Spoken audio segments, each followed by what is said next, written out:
माघ महीने का पहला व्रत संकट चौथ 10 जनवरी 2023 को है। इसे बड़ी चतुर्थी भी कहा जाता है। इस दिन माताएं संतान की लंबी उम्र के लिए निर्जला व्रत रखती हैं। माघ महीने में संकट चौथ के दिन तिल का विशेष महत्व है। इस दिन गणपति जी की पूजा तिल से की जाती है। मान्यता है कि संकट चतुर्थी व्रत संतान पर आने वाले हर संकट से उसे बचाता है। संकट चौथ को तिलकुट चतुर्थी, लंबोदर चतुर्थी भी कहते हैं। संकट चतुर्थी के दिन संकट हरण गणेश जी की पूजा की जाती है। कहते हैं कि संकट चौथ व्रत में कथा के बिना पूजा का फल नहीं मिलता। आइए जानते हैं संकट चौथ की व्रत कथा और इसको किस तरह से रखा जाता है। पौराणिक कथा के अनुसार एक नगर में साहूकार और उसकी पत्नी रहते थे। दोनों का धर्म कर्म के काम में मन नहीं लगता था।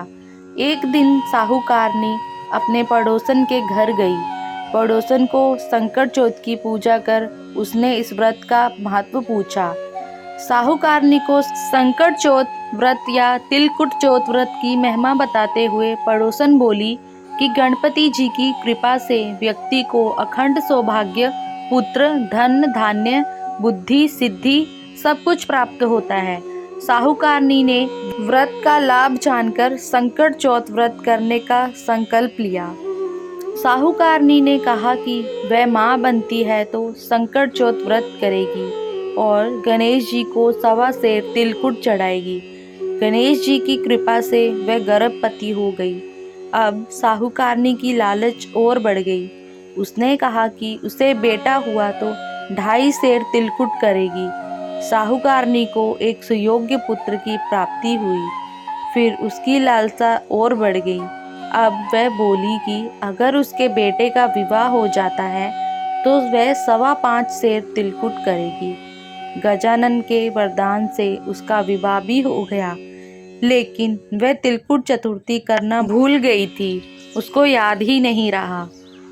साहूकारनी के बेटे का विवाह तय हो गया।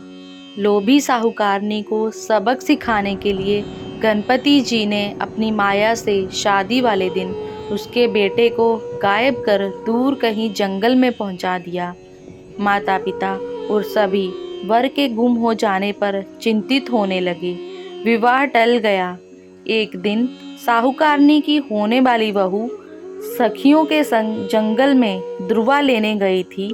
उसे देखकर साहूकारनी के बेटे ने आवाज भी दी, लेकिन वह सभी डर के वहां से चली गई और इस घटना के बारे में अपनी माँ को बताया।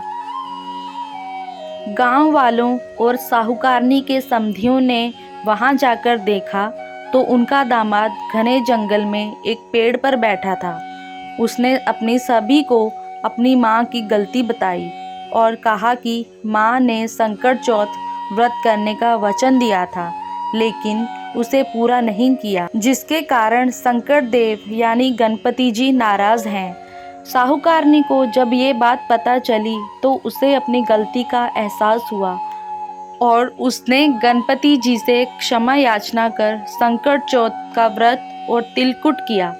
गणेश जी ने साहूकारनी को माफ़ कर दिया और उसका बेटा भी सही सलामत घर आ गया। कहते हैं कि संकट चौथ व्रत के प्रभाव से संतान पर कोई आँच नहीं आती।